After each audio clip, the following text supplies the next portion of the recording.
Well, hello, phenomenal people. How are you? I am so excited today. I have a special, phenomenal guest. He is a phenom. He is a phenomenon. He is a guy that feels the fear and do it anyway. None other than the Dr. Chance Glenn. So welcome, Dr. Glenn. Oh, Tonia, this has been a long time coming, but I'm glad to finally be here on the show with you. As I've been looking from afar before, but now I'm front and center in the hot seat. So thank you for having me, and how you doing? I'm great. So it's funny that he says he's been looking from afar before. He's actually the one that actually pushed me into doing this. So today I want to talk about phenomenal mentors. So Dr. Glenn, he has a variety of things that he does.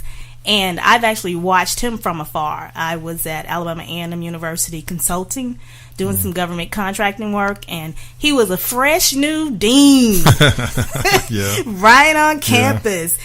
And I immediately wanted to talk to him about doing some things. But years later, we finally got together to do some things, and now we're here. But one of the things I want to talk to you about is your versatility. I know that you do things such as contracts, you're an engineer, an inventor.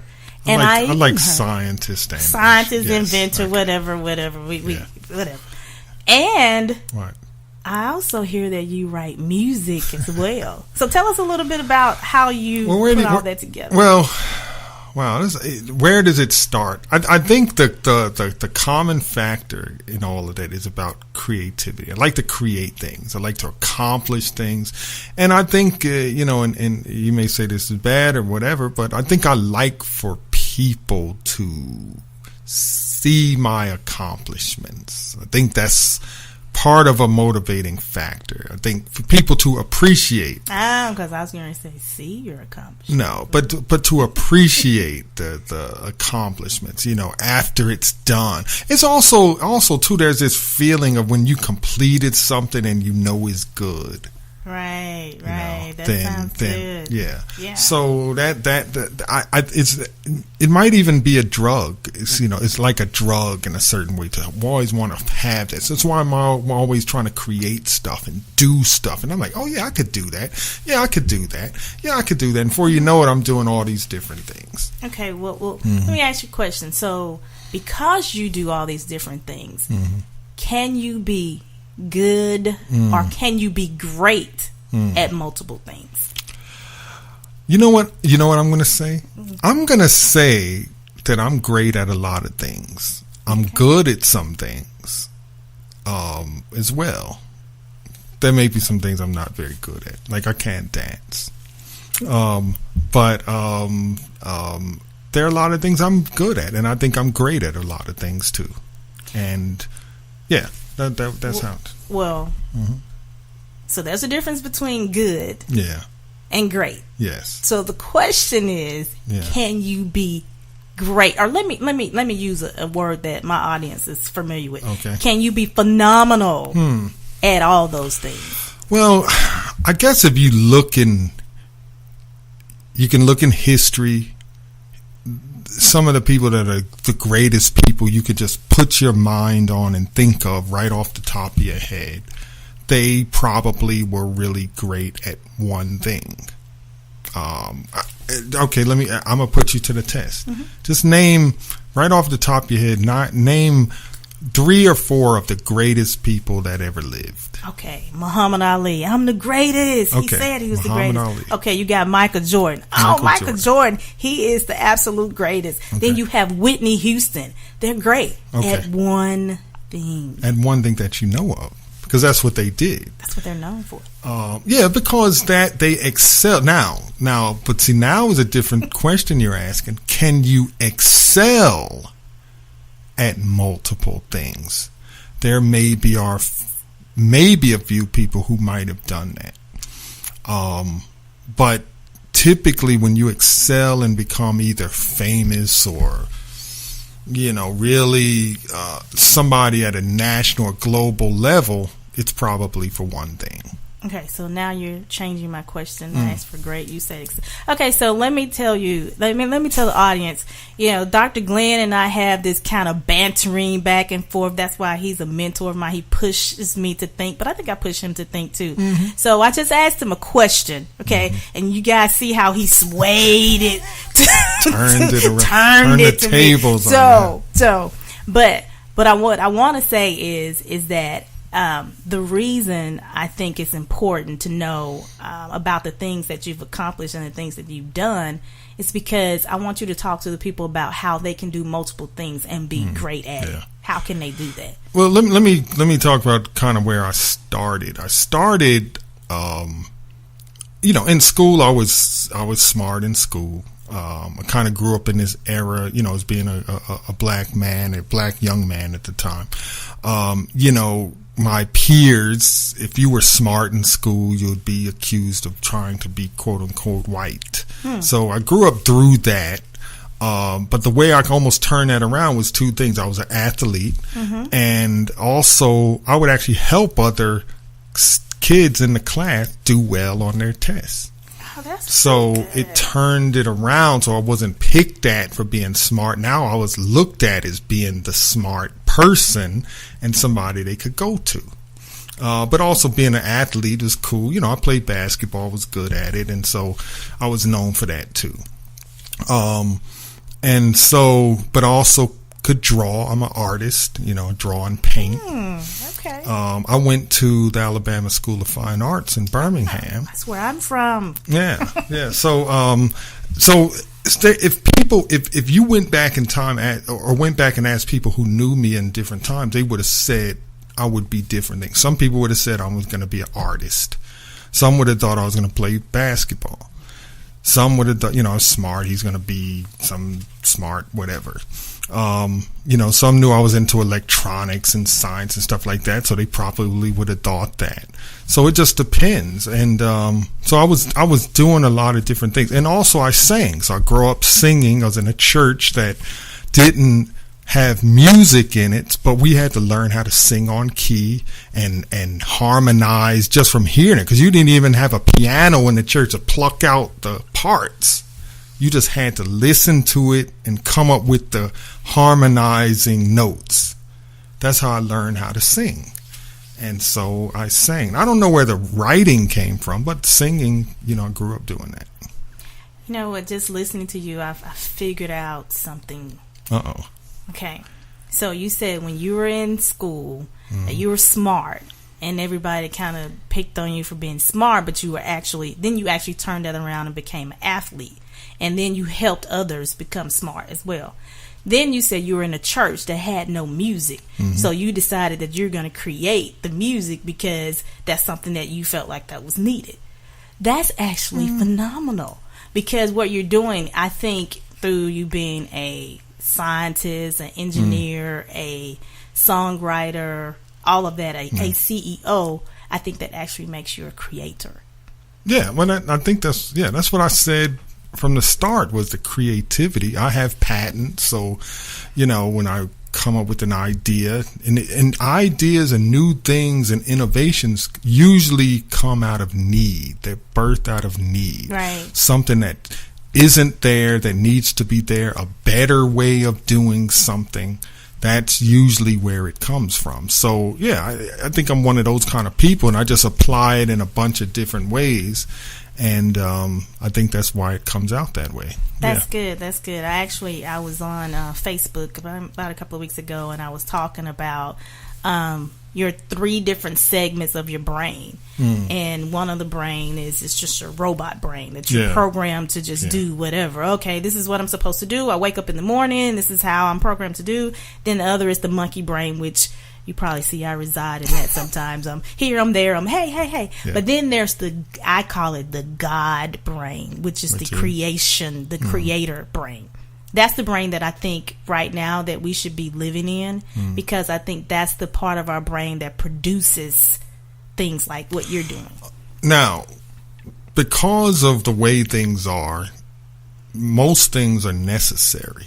So while you say those three things are there and we should be living in the one, those other two are necessary too. No, they're absolutely for some necessary. reason.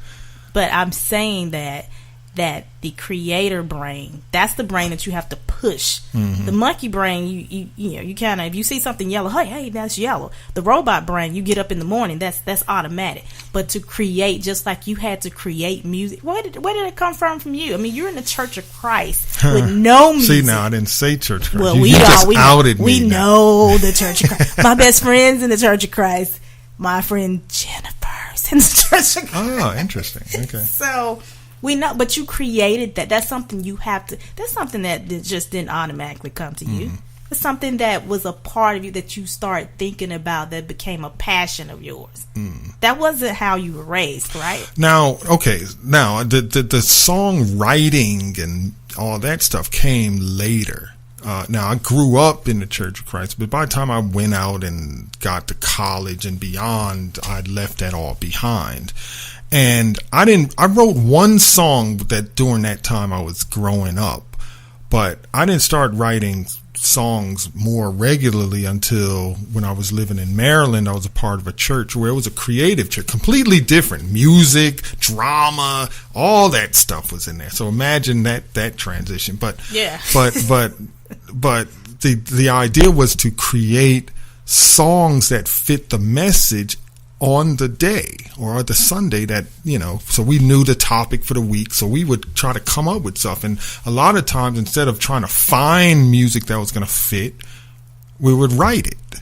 And so I wrote a bunch of worship songs. I wrote what you call special songs that would be either after the message or during the message or during a drama or something like that. And that's where a lot of the stuff I did come from. And then as I started to accumulate more and more, I said, let me go and put some of the best ones together into a CD. That's what I did. That's actually creative.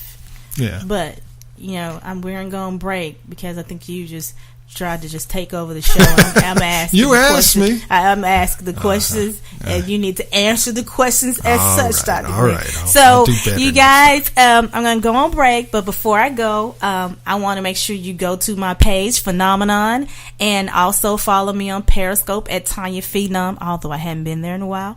Also, download my podcast on iTunes. It's Phenomenon with Tonia, and we'll be back shortly. Phenomenon with Tonia will be back right after this. Validar, Flames of Camelot, is the first installment of an epic trilogy that follows the exploits of this mythical warrior as he journeys through time and space. Available at tapepublishing.com. Hi, this is Chance Glenn. The best way to support the show is to buy from Amazon.com through our website at morningbirdmedia.com. Everyone buys online these days, from school supplies to Christmas gifts, and everyone buys from Amazon.com. You can help us by clicking on the Amazon button on our webpage, then shopping as you normally do. There's no additional cost to do this, but a part of what you purchase goes towards helping the show. With it, we can keep this content coming the way you like it at morningbirdmedia.com. Make your next event, workshop, or conference more powerful with improved networking for attendees and more useful analytics about those in attendance using Confab Analytics' new professional networking environment. Sign your event up with Confab Analytics and tailor our networking environment to suit your specific event. Your attendees simply download our free Confab app to their mobile device. Through the app, they are able to check in without waiting in line and can share key information electronically with fellow attendees. Using your custom Confab event portal, you can view and store analytics about your attendees, as well as send to them individually or as a group up-to-date information about everything going on at your event. They'll always know where the best networking opportunities are. By using Confab Analytics' professional networking environment, your attendees will have a better experience and be more likely to tell others about how good your event was. In turn, you'll have more meaningful data about your attendees so you can give them an even better experience next time. Confab maximizes your event by making you and your attendees part of the network and a whole lot more. For more information, visit confabanalytics.com or email sales@confabanalytics.com. Confab, connecting the most important part of the network, you. The Morningbird Media Network at morningbirdmedia.com. Welcome back to Phenomenon. Now, here's Tonia.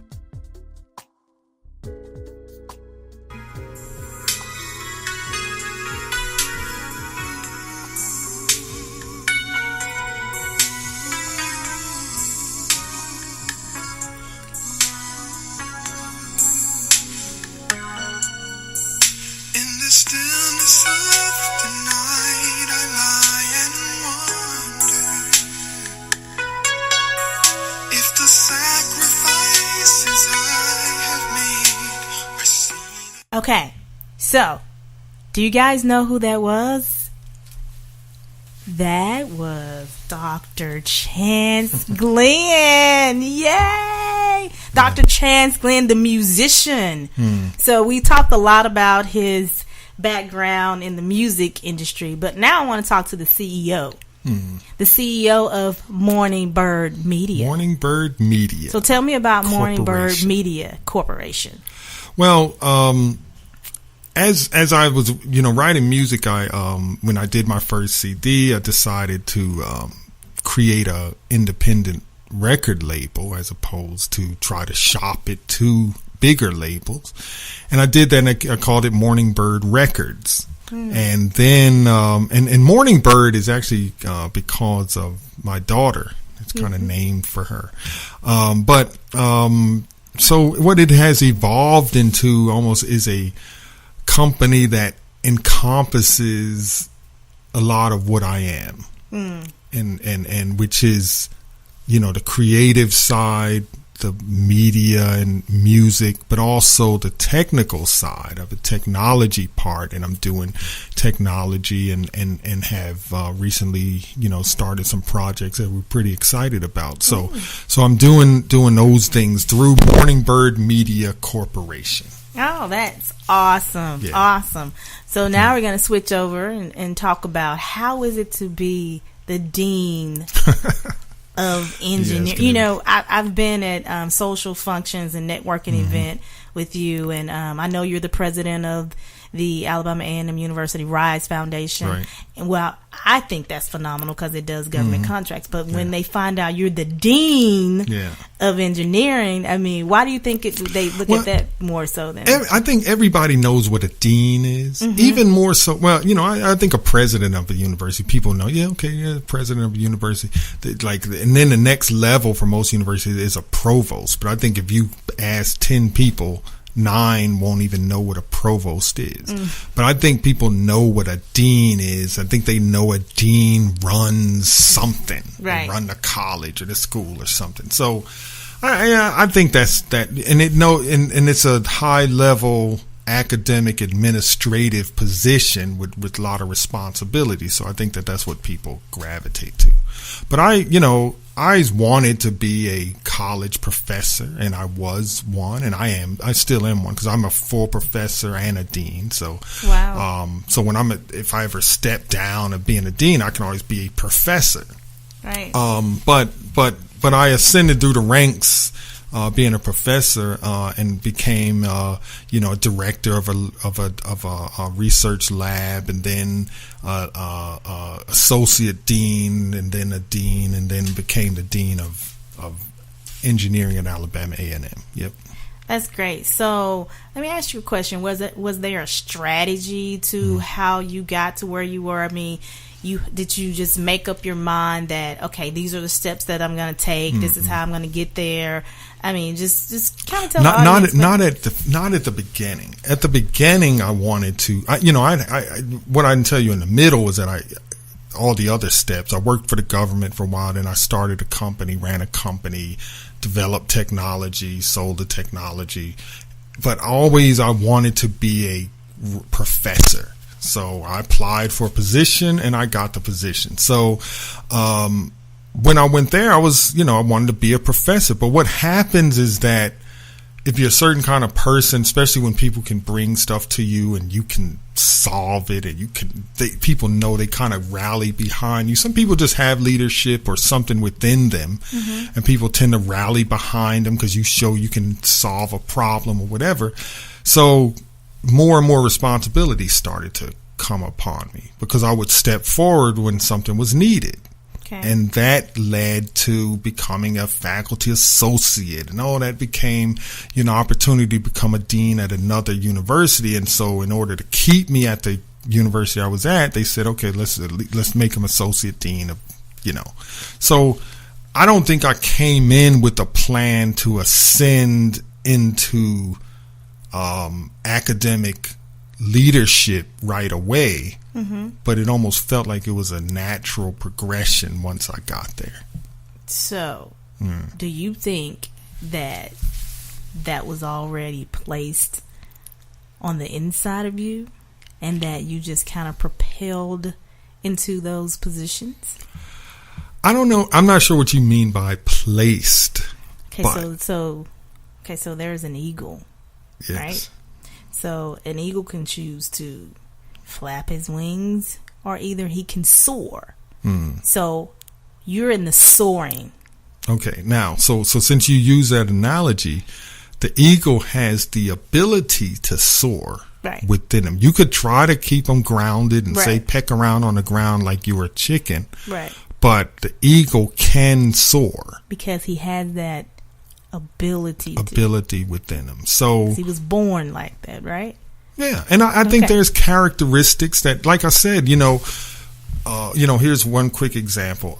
At the university I was at up in Rochester, New York, there was some issues about they were transitioning from more of a teaching university into a research university. Well, I was comfortable doing research and publishing and grants and stuff, but a lot of the faculty that were there were not. So instead of just, let me run and away from everybody else and thriving, I helped come up with strategies to help other faculties do research and publish. Why, though? My question to you is why?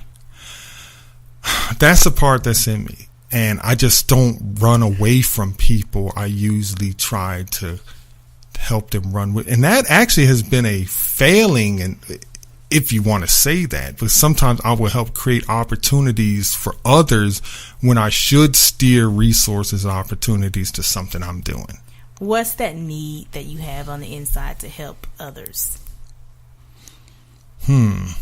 Maybe it's appreciation. Maybe it's to feel an appreciation for doing so. But everybody doesn't appreciate, right? No, they don't. Okay, so do you still do it in the midst of being unappreciated? Okay, so what's But you don't need? know. But you don't know.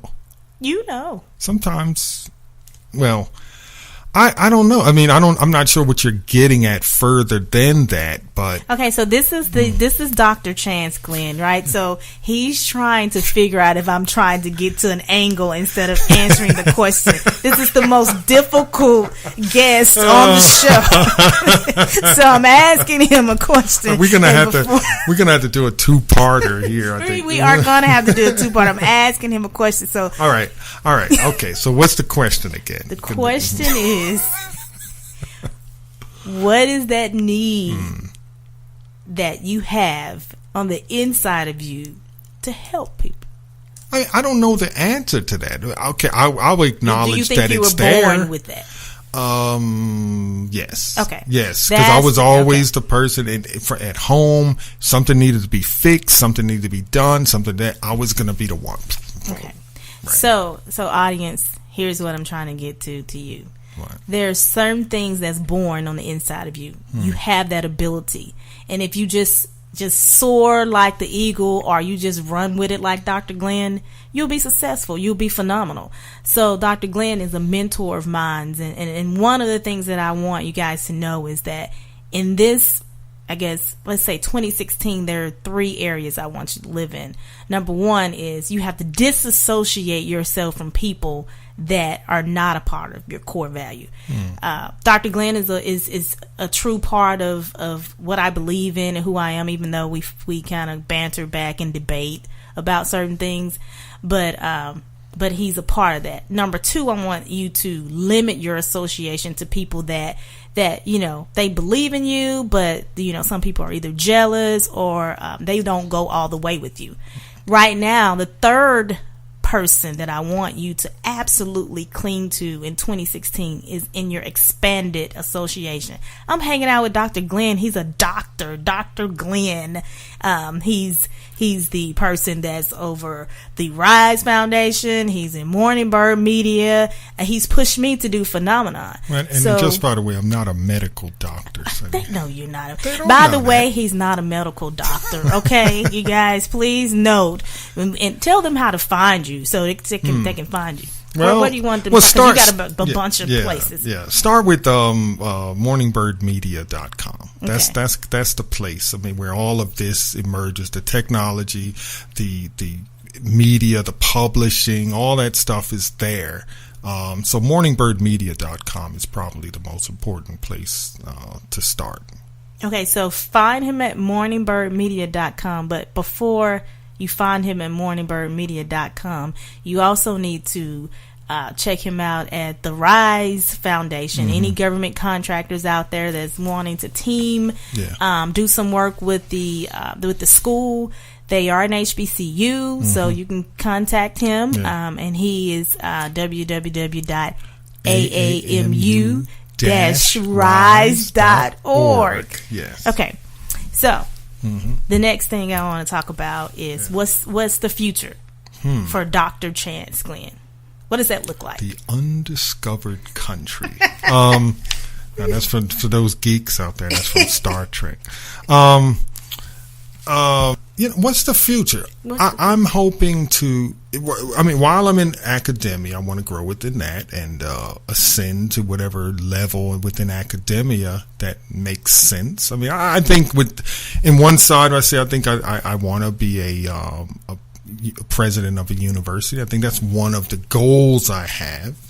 But then things are really going on the technology and the Morning Bird Media side. I would like to grow that into a global powerhouse. Awesome. That's the goal there. So whichever one of those things takes the right catches fire the way it should, I think that's the way I go. But I think that, and that's the thing that moves me, because one of the things, and I think I might have talked to you about this earlier, is I think ultimately I might want to have a school and something like that. But we could talk about that at another time. It'll end up taking us in another direction. But something that's really the parts of me, the technical side and scientific side, the athletic side, and the music and media side, all of that, something centered around all that. But that's kind of what Morning Bird Media Corporation is right now. So again, I want to grow that into a global phenomenon. That is awesome. A phenomenon. Did I say phenomenon? You said you want to grow that into a global phenomenon. And that just slipped out. Because you can spell it too. Yeah. So what I want you guys to take from this is that Dr. Glenn is probably normally not someone that I probably would hang out with or think that's cool or anything like that. But when you have a vision and there's a mission that's on the inside of you, you gravitate to those people that are normally that have what you want. So for instance, I'm gonna play this, and if you guys recognize this is the intro to my podcast. Oh yeah. Okay? Guess who wrote this? Hide away. Dr. Chance Glenn. So I'm going to leave you with this song, but I want you to check me out on Facebook at Phenomenon. I want you to go to iTunes, download Phenomenon with Tonia, write a review, give your girl a review. And then what I want you to do is I want you to feel the fear and do it anyway. Talk to you guys later. You want me to sing them out? No. All right. We leaving. All right. Okay. Thanks for having me. All right. Bye-bye.